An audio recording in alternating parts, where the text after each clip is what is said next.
Grupos en realidad bacterianos, porque ureaplasma se encuentra dentro del paquete de los micoplasmas o micoplasmatales, y también desde ya vamos a aprovechar para conversar sobre clamidia. La desventaja en este caso es de que estos microorganismos provocan un cuadro, más bien un abanico de cuadros patológicos, y eso hace que a veces se vuelva el tema un poquito oscuro, un poquito complicado.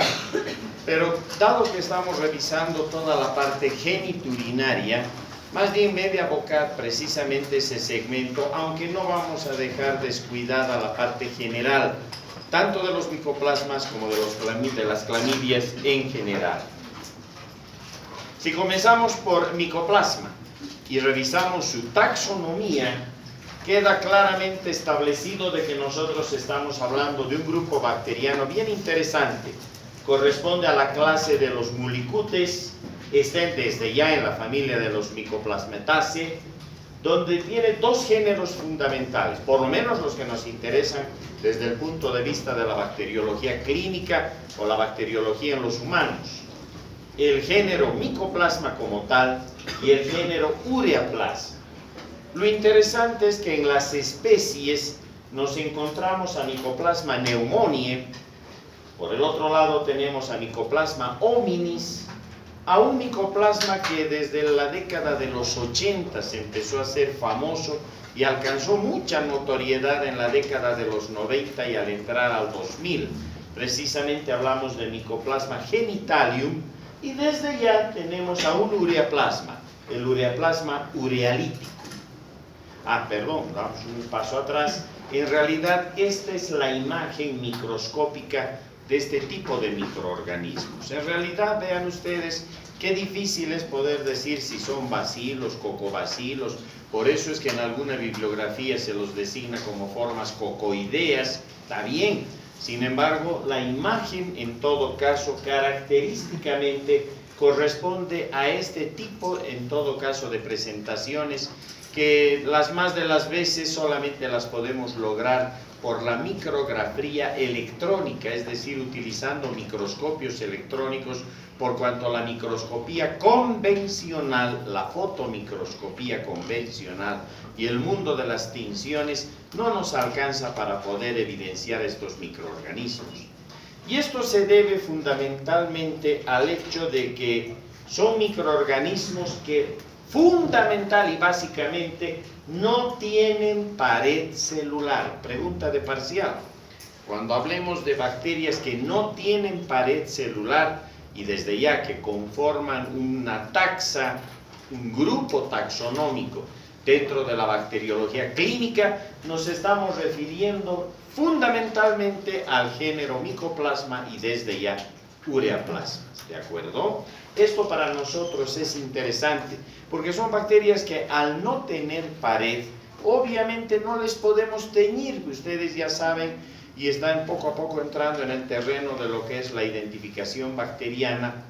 Los microorganismos, gracias a la química de sus paredes, es que nos permiten utilizar las tinciones convencionales, sea la tinción de Gram, sea la tinción de Ziehl-Neelsen, como las veremos en las próximas prácticas, y como ya las han empezado a ver en algunos temas que corresponden a este segmento.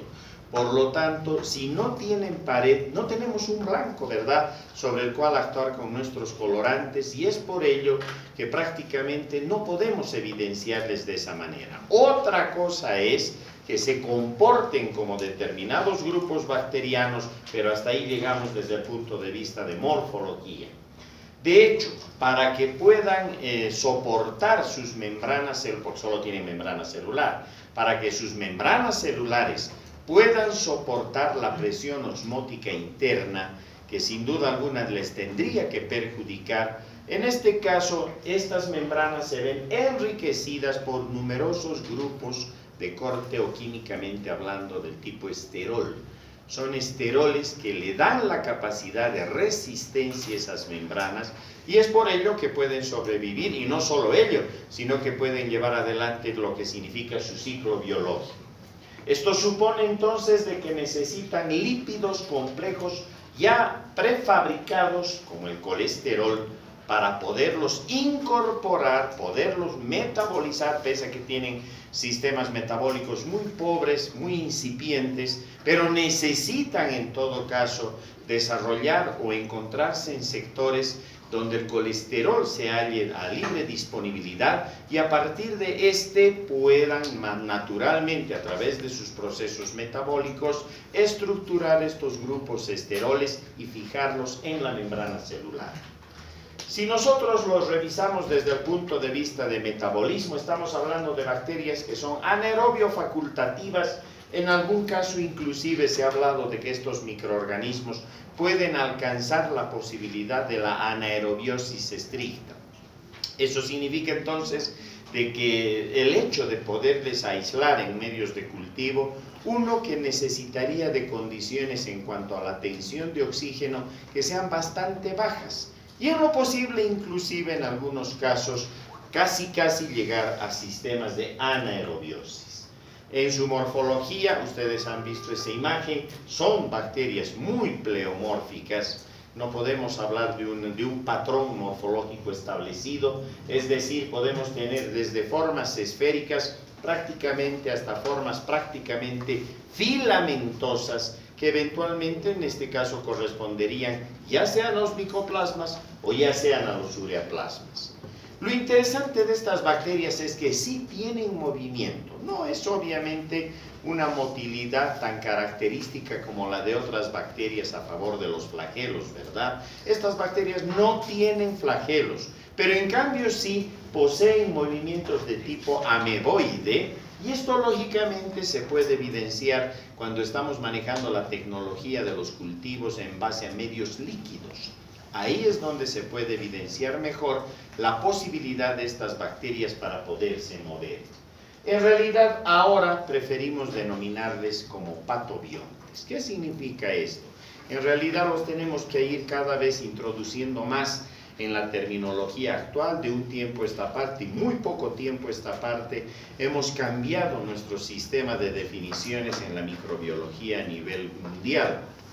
Si ustedes recuerdan, en su momento hablábamos de bacterias, por ejemplo, patogénicas, hablábamos de patogénicos circunstanciales y hablábamos de bacterias saprofitas, ¿verdad? Hemos dicho también en otro momento de que ya no hablamos de saprofitismo, puesto que no existe esa posibilidad. Antes creíamos que existían bacterias que podían convivir con nosotros y no causar absolutamente ningún inconveniente.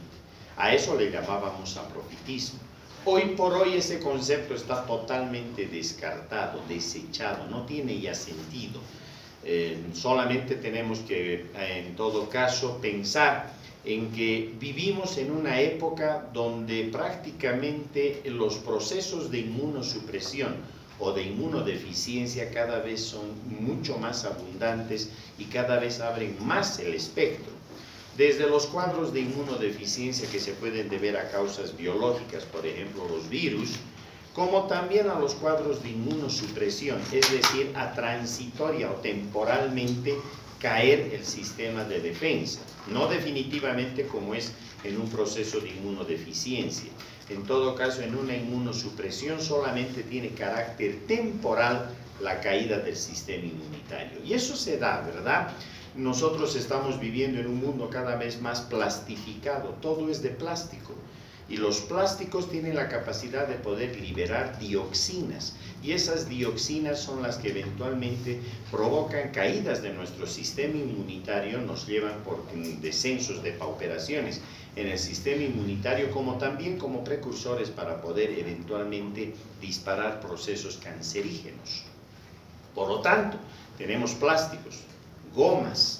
Súmenle el hecho de que además a nivel rural, y esta vez cada vez está siendo más fuerte a nivel citadino, los pesticidas que tienen un efecto tan grave sobre nuestra salud y también provocan caídas del sistema inmunitario, o esas modulaciones que son aberrantes del sistema inmunitario a través de los procesos alérgicos. Vivimos en un siglo donde la alergia es la que está comandando mucho de lo que pasa en la patología humana, al igual que los procesos de inmunosupresión. Por lo tanto, ya no tiene sentido pensar que existen bacterias bonachonas. Cualquier microorganismo, el que fuere, una vez que abandone su sitio original, si ustedes quieren, de presentación o de colonización, e ingrese en un área normalmente estéril, puede terminar provocando una debacle y hasta matar a la persona. Por eso es de que ya no utilizamos el término saprofito, preferimos utilizar el tema en todo caso de simbionte, si es que el microorganismo no va a causar patología alguna. Pero sabemos que hay otros microorganismos, y acabamos de decirlo, que pueden abandonar el sitio primario de localización o de colonización. Imaginen ustedes un Escherichia coli que esté en el tubo gastrointestinal, allí es vital su presencia. Pero si Escherichia coli abandona ese lugar y, por ejemplo, llega a la vía urinaria, ya sabemos que inmediatamente se desencadena una infección de tracto urinario, ¿verdad? En el intestino no está causando patología, pero abandona el intestino, va al sistema urinario y ahí sí es capaz de causar una infección que puede llegar a ser las más de las veces bastante complicada. Por lo tanto, a esas bacterias que en un segmento de nuestro cuerpo no causan problemas, pero cuando se modifican y se mueven hacia otro segmento o se dan alteraciones en el segmento inicial de colonización, a esas bacterias preferimos llamarle ahora como patobiontes, es decir, esos microorganismos que en su momento les denominábamos como patógenos circunstanciales, ¿de acuerdo?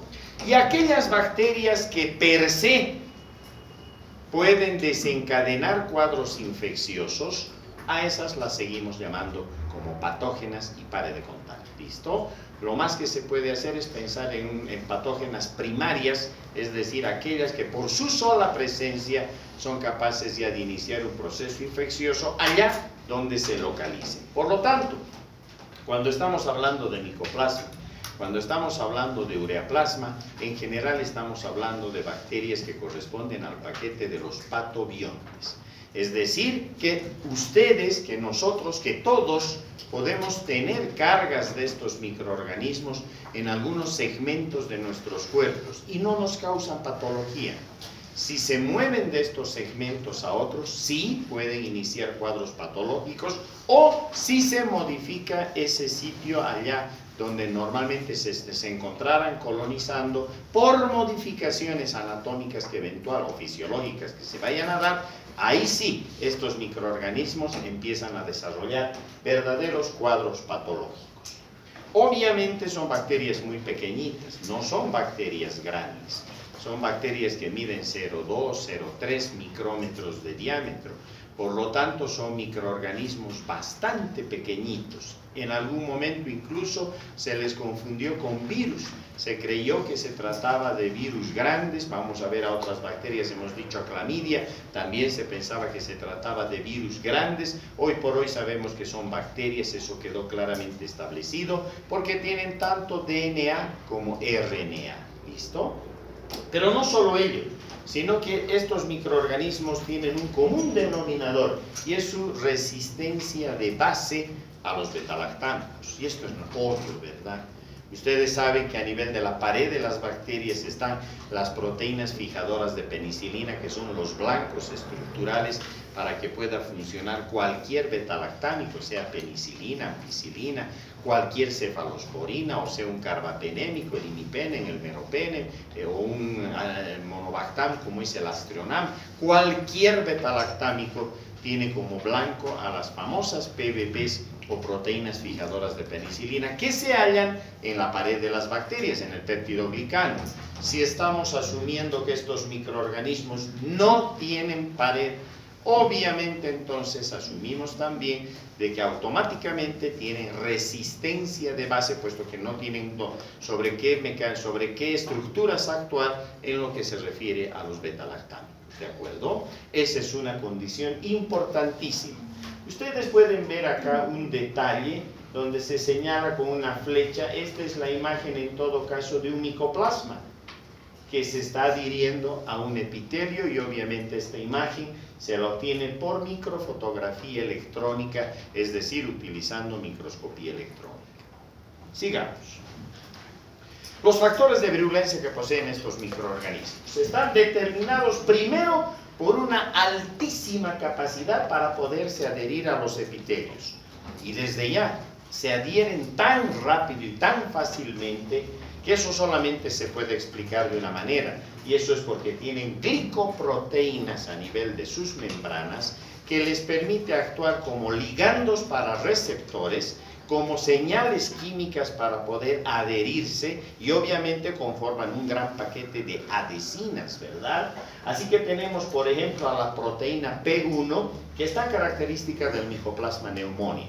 Esa proteína P1 es la que se encarga de facilitarle a este tipo de micoplasma el que se pueda adherir, en el caso de Mycoplasma pneumoniae, a los epitelios respiratorios. O por ejemplo a las proteínas P50 y P100, que son propias del Mycoplasma hominis. Con esas proteínas estos micoplasmas se pueden adherir, por ejemplo, a los epitelios uretrales. También se pueden adherir a los epitelios que se encuentran en el canal vaginal y en la región del cérvix uterino. Eso obviamente en las damas. Y tenemos aún otra proteína más, otra glicoproteína, que es la MGPA, que es la que utiliza el Mycoplasma genitalium también para poderse adherir, para poderse localizar a nivel uretral, como también lo pueden hacer a nivel del canal vaginal, ¿de acuerdo? Ese sistema de proteínas, ese sistema de adhesinas les permite fijarse a estas bacterias fácil y fuertemente a nivel de estos epitelios. Pero no queda allí. Estos microorganismos además tienen glicopéptidos sulfatados, tienen fosfolipasas, el caso del ureaplasma. Por otro lado, el conjunto de la acción de estos glicopéptidos y estas fosfolipasas le facilitan otra vez la acción de la adhesión, o sea, adherirse a los epitelios, pero no solo ello, sino que además les permite estabilizarse y quedarse por tiempos bastante largos allá. Es decir, mejoran su capacidad, en todo caso, de continuidad en lo que corresponde a las superficies epiteliales. Además, en conjunto, estas moléculas logran disminuir, logran evadir más bien, lo que viene a ser la capacidad macrofágica, ¿verdad? Porque sabemos todos que nuestro sistema de defensa celular tendría que trabajar y los macrófagos pues, tendrían que obviamente cumplir su función, la función de la fagocitosis. Sin embargo, este conjunto de glicoproteínas tiene la capacidad de poder básicamente también inhibir, disminuir, atenuar la capacidad de la fagocitosis a nivel de los macrófagos. Por otro lado, tienen nucleasas y hasta donde sabemos, aparentemente no tienen o no elaboran toxinas. Por otro lado, tampoco son invasivos, es decir, son microorganismos que se localizan en un determinado epitelio y no se van a desprender para otro nivel. No tienen la capacidad de, por ejemplo, perforar esos epitelios, pasar a los linfáticos, pasar al circuito sanguíneo, localizarse en otras estructuras. Por suerte, pongámoslo así, estos microorganismos, una vez que se localizan en un epitelio, se quedan allá y no tienen la capacidad de la invasividad que eventualmente tienen otros microorganismos. De hecho, sus determinantes de patogenicidad están girando alrededor de la producción del peróxido de hidrógeno, es decir, por su propio metabolismo y por sus capacidades frente a los epitelios, originan la producción de peróxido de hidrógeno, y ese peróxido de hidrógeno, el agua oxigenada en otras palabras, se encarga de lesionar y desde ya destruir a las células epiteliales. Todavía no conocemos muy finamente o bioquímico molecularmente qué es lo que pasa.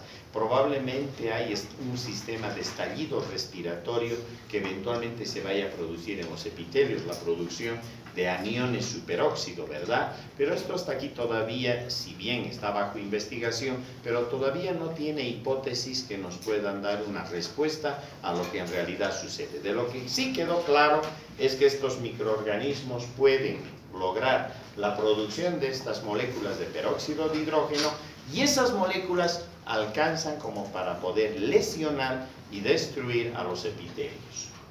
Colonizan vías respiratorias superiores, el caso del Mycoplasma pneumoniae, se pueden adherir fácilmente esas células en la mucosa respiratoria, y cuando estamos hablando obviamente del Mycoplasma pneumoniae, producen típicamente la neumonía atípica primaria.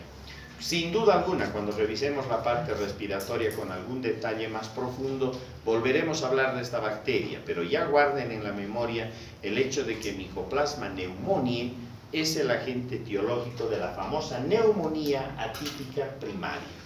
Un cuadro patológico que se produce solamente hasta donde sabemos en los humanos y se transmite de humano a humano a través de las gotas de fluge, es decir, esas pequeñas gotículas que vamos eliminando cada vez que hablamos, tosemos, etc.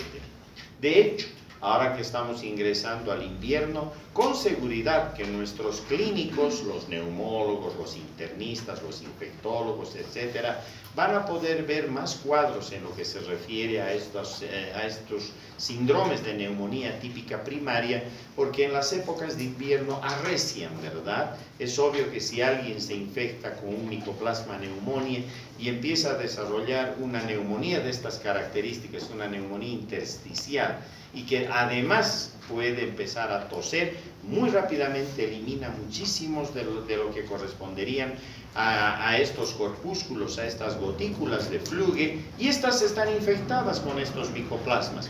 Nosotros recibimos por vía aérea y también fácilmente podemos desarrollar este tipo de cuadros, ¿de acuerdo? Muy bien, sigamos. Ahí tienen ustedes el patrón de una neumonitis o una neumonía intersticial.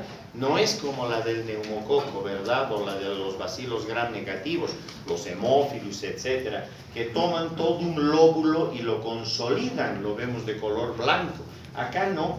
Si ustedes se fijan, hay una especie de infiltrado, hay una especie de puntos blancos en los campos pulmonares. Eso corresponde a un proceso de neumonitis, una neumonía típica primaria, que obviamente por su localización hace que muy fácilmente los micoplasmas luego, a través una vez más de la tos, etcétera, de las gotículas de fluge, puedan pasar de persona a persona. Pero no solamente producen neumonía típica, Mycoplasma pneumoniae también produce cuadros de traqueobronquitis, y las traqueobronquitis son tan corrientes y son tan comunes, no solo en los adultos, también sabemos en lo que corresponde a la población pediátrica.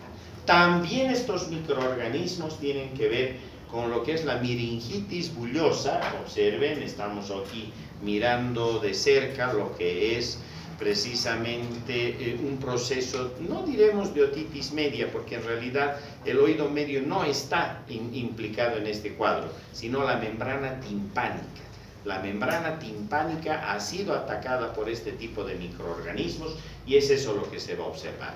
Clínicamente parece obviamente una otitis media aguda, es más, puede haber incluso la producción de un material purulento, pero la causa etiológica, una vez más, es el Mycoplasma pneumoniae. Lógicamente por contigüidad, ¿no es cierto? Si se está localizando en la nasofaringe, si está produciendo cuadros de traqueobronquitis, puede tomar los corredores anatómicos normales, llegar al conducto auditivo medio, tomar en todo caso la membrana timpánica y desarrollar los cuadros que ustedes están viendo ahí. Pero además, a nivel de la piel también, estos microorganismos pueden provocar estos eritemas multiformes, estas manchas de color rojo a nivel de la piel, que también en este caso son desencadenadas o están producidas por el Mycoplasma pneumoniae. Sin embargo, para que no se pierdan, nosotros no nos vamos a referir a estos cuadros un poco más raros. A lo que sí nos vamos a referir siempre es a la neumonía típica primaria y a la traqueobronquitis, que son los cuadros por excelencia provocados por este microorganismo, es decir, por Mycoplasma pneumoniae. El diagnóstico puede ir a partir de lo que es el cultivo. ¿Podemos cultivar a los micoplasmas? La respuesta es sí.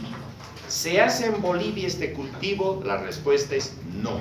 No hay un solo laboratorio en Bolivia que pueda cultivar micoplasmas o ureaplasmas. Se necesitan medios de cultivo muy enriquecidos, son medios de cultivo sofisticados, que además se deben manejar con los cuidados más altos de bioseguridad que uno pueda desarrollar.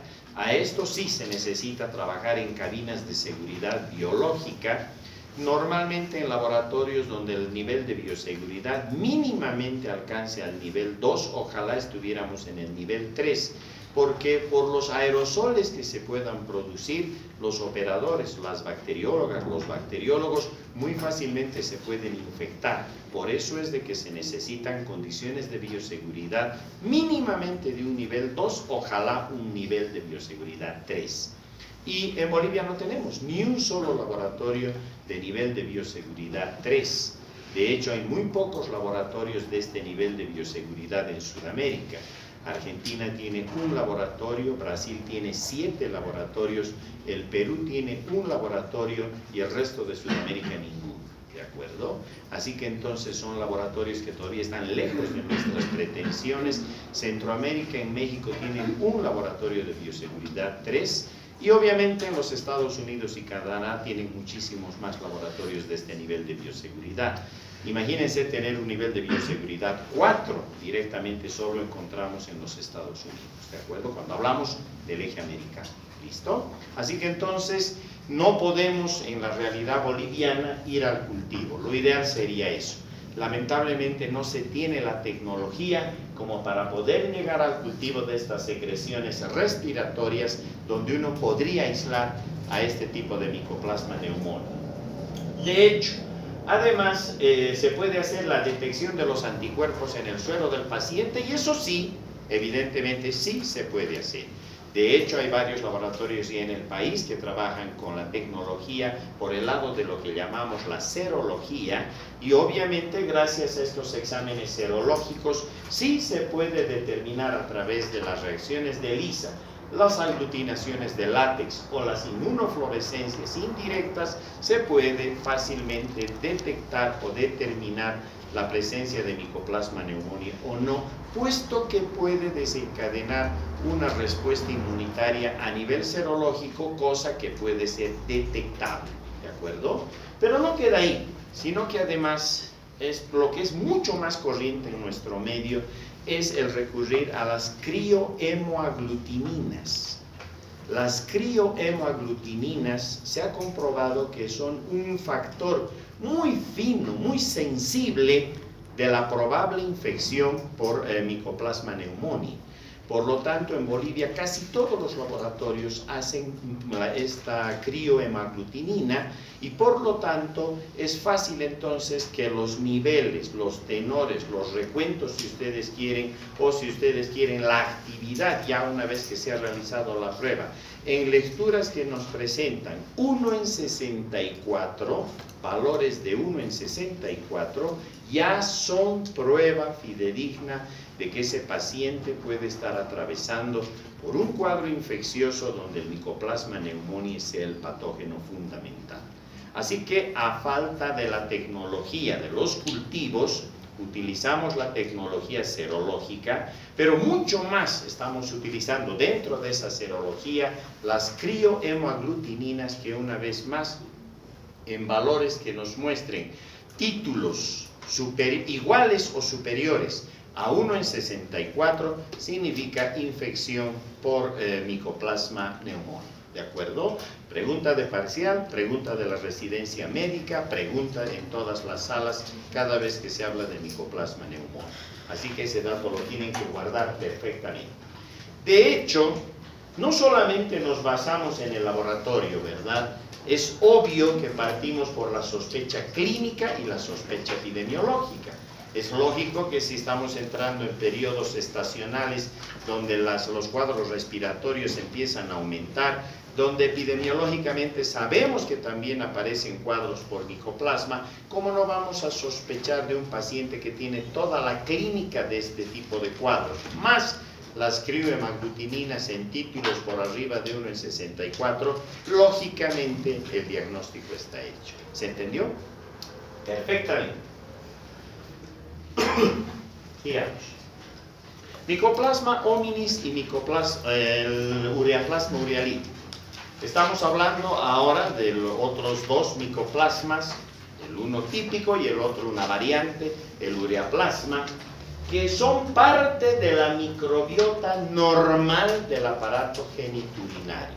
por lo menos de un 60 a un 80% de la población alberga a nivel vaginal en las damas, a nivel uretral en damas y a nivel uretral también en los varones, cantidades de este tipo de microorganismos, tanto del Mycoplasma hominis como del Ureaplasma urealyticum. De hecho, algo tiene que suceder para que estos microorganismos eventualmente se comporten como patobiontes, es decir, son parte de la microbiota y de repente empiezan a provocar patología. De hecho, lo único que ahora conocemos es de que existen algunos determinantes de patogenicidad donde se destaca la producción de amoníaco a partir de la urea, en este caso por parte del Ureaplasma urealyticum, o la producción de arginina en el caso del Mycoplasma hominis, y a partir de esto se inducen respuestas inflamatorias de corte crónico, ¿de acuerdo? Y al producirse estos cuadros inflamatorios de corte crónico, es ahí donde empieza a desencadenarse el problema patológico. ¿Y cuál es el problema patológico? Básicamente uretritis inespecífica en los varones, al igual que en las damas, cuadros de uretritis inespecífica, como también en algún caso de cervicitis, de la misma manera bastante inespecífica. ¿Qué significa esto?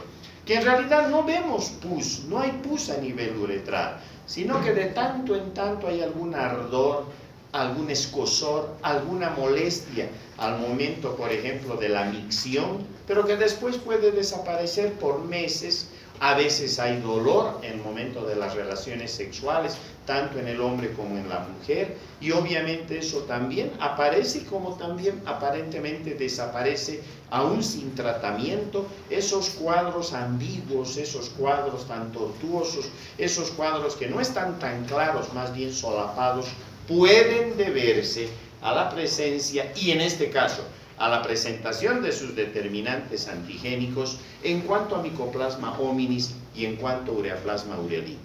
De hecho, estos dos microorganismos también se suman en un cuadro que le llamamos vaginosis en las damas. Este cuadro lo vamos a ver el día miércoles en detalle, por eso que no adelanto más, solamente lanzamos esta primera idea de que el Mycoplasma hominis y el Ureaplasma urealyticum también entran a conformar parte del paquete de microorganismos que pueden desencadenar cuadros de vaginosis en las damas. Pero aún todavía hay un problema un poco más grande en este caso, y es siempre hay que estar sospechando, aquello del piensa mal y acertarás, porque también se asocian tanto Mycoplasma hominis como Ureaplasma urealyticum a la famosa enfermedad pélvica inflamatoria, la EPI, enfermedad pélvica inflamatoria, que obviamente es mucho más corriente en las damas.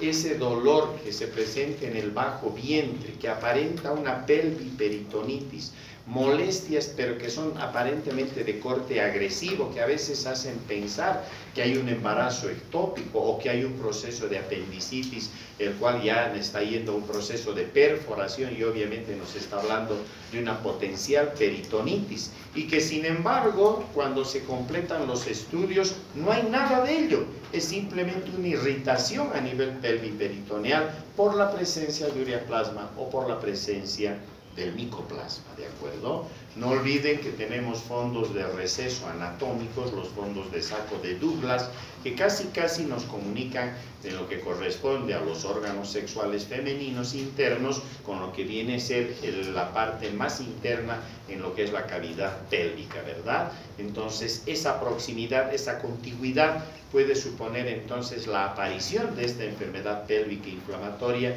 que no es rara. Ustedes van a tener muchas consultas, sobre todo de damas que piensan incluso que están iniciando ya un ciclo menstrual, hay un dolor pero muy fuerte, muy agudo, casi las dobla de dolor, y a veces se convierte en una emergencia, que aparenta ser quirúrgica una vez más porque creemos que hay un cuadro de peritonitis en curso por cualquier lesión, ¿verdad? Y sin embargo, cuando vemos con más cuidado, en realidad es un abdomen agudo médico, no es quirúrgico, donde a veces con antimicrobianos y antiinflamatorios logramos descender este cuadro y logramos prácticamente controlar, ¿de acuerdo? Así que entonces hay que tener siempre en mente este detalle. En la uretritis, ahí está, la enfermedad pélvica inflamatoria que acabamos de indicar, como también infecciones puerperales, es decir, aquellas señoras que han dado a luz y después de 3, 4, 5, 6 días pueden empezar a presentar cuadros infecciosos a nivel de lo que corresponde al canal vaginal y obviamente con procesos que se inician a nivel del útero. En estos casos, en estas sepsis puerperales, también se asocia la presencia de micoplasmas como también de ureaplasmas. El tratamiento, en todo caso, lo que siempre hay que considerar es que Mycoplasma hominis es resistente a los macrólidos, porque usualmente usamos macrólidos, usamos acitromicina o eritromicina, pero si se trata de Mycoplasma hominis, toda la vida, en todo caso, el tratamiento se va a ir a la utilización de un derivado de la tetraciclina, que es la doxiciclina. En cambio, para el ureaplasma urealyticum y el Mycoplasma genitalium, el tratamiento se basa fundamentalmente en tetraciclinas, macrólidos, donde está la acitromicina, o las fluoroquinolonas, donde está la levofloxacina o la ciprofloxacina, ¿de acuerdo? Les decía que la presencia del Mycoplasma genitalium se volvió en su momento muy importante en la década de los 80, 90, ahora decimos del siglo pasado. Y esto aparentemente surgió en soldados que volvían en su momento de la guerra del Golfo. Y en ese instante, pues obviamente se observó que no solamente eran estos, también ya de la guerra de Vietnam, algunos soldados norteamericanos volvían con cuadros de uretritis inespecífica que cuando se completaron los estudios y entramos ya a los 90 y a este siglo, definitivamente se debían a esta nueva bacteria que se encontró y que corresponde precisamente al Mycoplasma genital. ¿Hay dificultades diagnósticas? Sí, porque no podemos colorear con el Gram, ¿verdad? No sirve si no tienen pared. ¿Cómo vamos a hacer esto? Por el otro lado, hemos visto que necesitan medios de cultivo muy enriquecidos, lo que obviamente ya nos están marcando una pauta de que no nos sirve la bacteriología convencional y que en todo caso más bien se convierten en métodos que son muy costosos para lo que queremos hacer. Nuestro diagnóstico, entonces, ¿en qué va a girar o sobre qué? Cuando hablamos de estos micoplasmas urogenitales y obviamente del ureaplasma. En estos casos estamos hablando del cultivo de secreciones allá donde se puedan utilizar. En nuestro medio hemos dicho que esto no se puede. En todo caso, pruebas de ELISA, inmunofluorescencia indirecta y siempre apoyarse en síntomas y la epidemiología. O sea, la clínica los ha de llevar por el camino, además, lógicamente, de una sospecha que tiene una base epidemiológica, apoyados en nuestro país por los diagnósticos de tipo serológico. ¿Se entendió? Perfectamente. Las colonias, obviamente no lo vamos a hacer, ¿no es cierto? Hemos dicho que eso no hay en Bolivia. Pero no podemos no saber. Ustedes están viendo acá colonias que corresponden precisamente a micoplasmas y acá a colonias que corresponden a ureaplasma. Por si acaso son colonias microscópicas. Es decir, una vez que se la siembra en estos medios que les decía, hay el medio A10, A14, A20, son medios especiales para este tipo de microorganismos. Cuando uno observa ya las cajas Petri, hay a veces en botellas de desarrollo, logramos su crecimiento. Cuando esto se observa, se hace con microscopía, con estereomicroscopía. Y cuando uno observa con estereomicroscopio, las colonias, miren, parecen como huevos fritos. Esto es típico de micoplasma.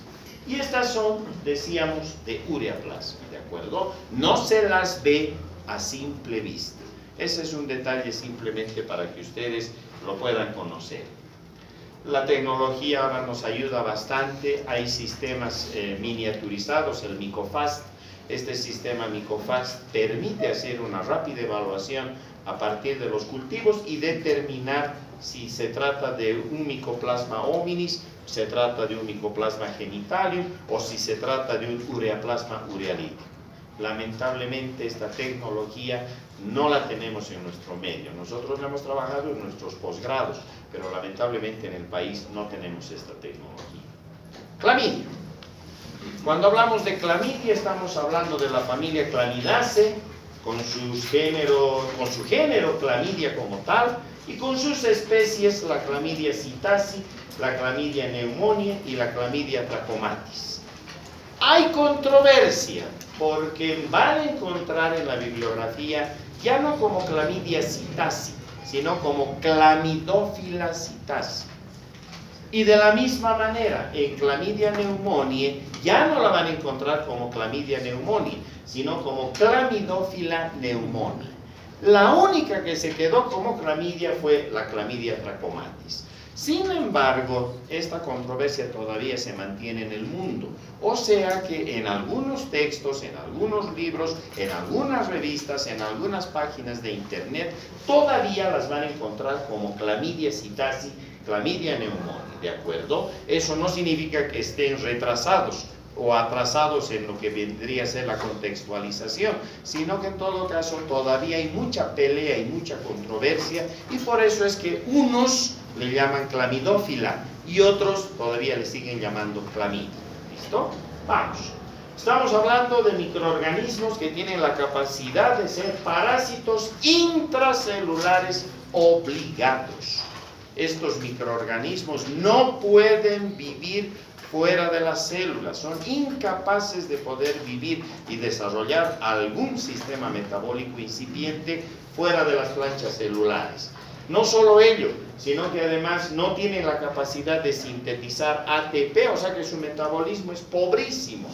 Se prestan, utilizan el metabolismo de las células hospedadoras. De hecho, también se creyó en mucho tiempo que eran virus, ahora ya sabemos que son bacterias porque tienen DNA y tienen RNA. Estos sí tienen pared, no son como los anteriores que no tenían pared. Estas bacterias, clamidia, sí tienen pared. Lo interesante es que su pared responde como si fuesen del corte gram negativo, o sea que químicamente se asemejan a una pared de un gram negativo. Acá sí observamos que tienen formas cocoideas, son inmóviles, pero no nos sirve el gram por el tamaño tan pequeño de estos microorganismos. Otra vez 0,1, 0,2 de micrón, 0,3 de micrón. O sea que las tinciones de gram no tienen utilidad en relación a clamidia, ¿de acuerdo? Biológicamente, o en su ciclo biológico, estos microorganismos tienen dos formas de presentación. El cuerpo elemental, que es el que infecta, pero no tiene capacidad para dividirse. Y por el otro lado, el cuerpo reticulado, que no infecta, a la inversa del anterior, pero sí tiene capacidad de división o de replicación. Veamos, aquí está resumido el ciclo. En otras palabras, los cuerpos elementales, recuerdan, son los infectantes. Llegan hasta las células, por la química de la pared de estas clamidias, prácticamente invitan a la célula, en este caso a los epitelios, a que las puedan introducir en un sistema de pinocitosis o endocitosis, es decir, provocan al epitelio para que el epitelio las pueda introducir dentro de estas a través de procesos de endocitosis. Una vez que se localizan en el citoplasma, dejan de ser cuerpos elementales, porque quedan atrapados en vacuolas, lógicamente que deberían llevarlas hasta el proceso de la fagocitosis. Sin embargo, no se cumple la fagocitosis, al contrario, más bien ahora se empiezan a transformar esas vesículas y ahora tenemos lo que es el cuerpo reticulado. Ya no es el cuerpo elemental, sino el cuerpo reticulado, ¿de acuerdo? Estos cuerpos reticulados se empiezan a dividir dentro de la célula y en la medida que se van dividiendo, vean ustedes, alcanzan proporciones cada vez más grandes. De hecho, forman una especie de semiluna que prácticamente a veces parecería que está colocándose, sobreponiéndose en la imagen del núcleo de la célula. Por eso se llama clamidia, porque clamidia deriva de clamis, que significa capa. es como si el núcleo tuviese una capa, ¿de acuerdo? O es, si ustedes quieren, una capa que está tratando de envolver al núcleo. Una vez que han alcanzado ya una concentración crítica, una vez más, de estos cuerpos reticulados que se han venido dividiendo, ahora sí, está listo, miren todo esto, para poder eclosionar, libera los cuerpos reticulados que al momento que se sueltan, vuelven a ser otra vez cuerpos elementales con capacidad de infección. ¿Se entendió? Listo. En esta lámina ustedes tienen absolutamente todo. Obviamente, cuando pasemos el día miércoles nuestra clase, las charlas que yo he dado se las voy a entregar igual en un CD para que las puedan ustedes trabajar. No hay ningún problema. ¿Listo? ¿Cuáles son sus determinantes antigénicos? Tienen dos determinantes importantes. El primero es esta famosa proteína, en todo caso es una proteína mayor, que está localizada en la membrana externa o exterior. Recuerden que tienen una pared de gram negativo. ¿Qué le da esta proteína mayor, esta MOMP? Le da la posibilidad de poder contener, fijar a los epítopes específicos para género, especie, subgrupo y cero variedad. O sea, le da la individualidad a estos microorganismos como para que se puedan definir en género, especie y lo que están viendo. ¿De acuerdo? Por el otro lado, esto es más importante, tienen sus lipopolisacáridos, obvio, son gram negativos, pero esos lipopolisacáridos conforman lo que se llaman los antígenos específicos para especie. Gracias a esos antígenos específicos para especie y con la tecnología de los anticuerpos monoclonales, se descubrió que existen 18 serotipos que ahora están designados por letras del abecedario. A, B, bueno, ahí lamentaron el BA, C, D, E, F, G, hasta la L, ¿de acuerdo? Por lo tanto, los serotipos A, B, BA y C son los que causan el tracoma. Son los que causan el tracoma.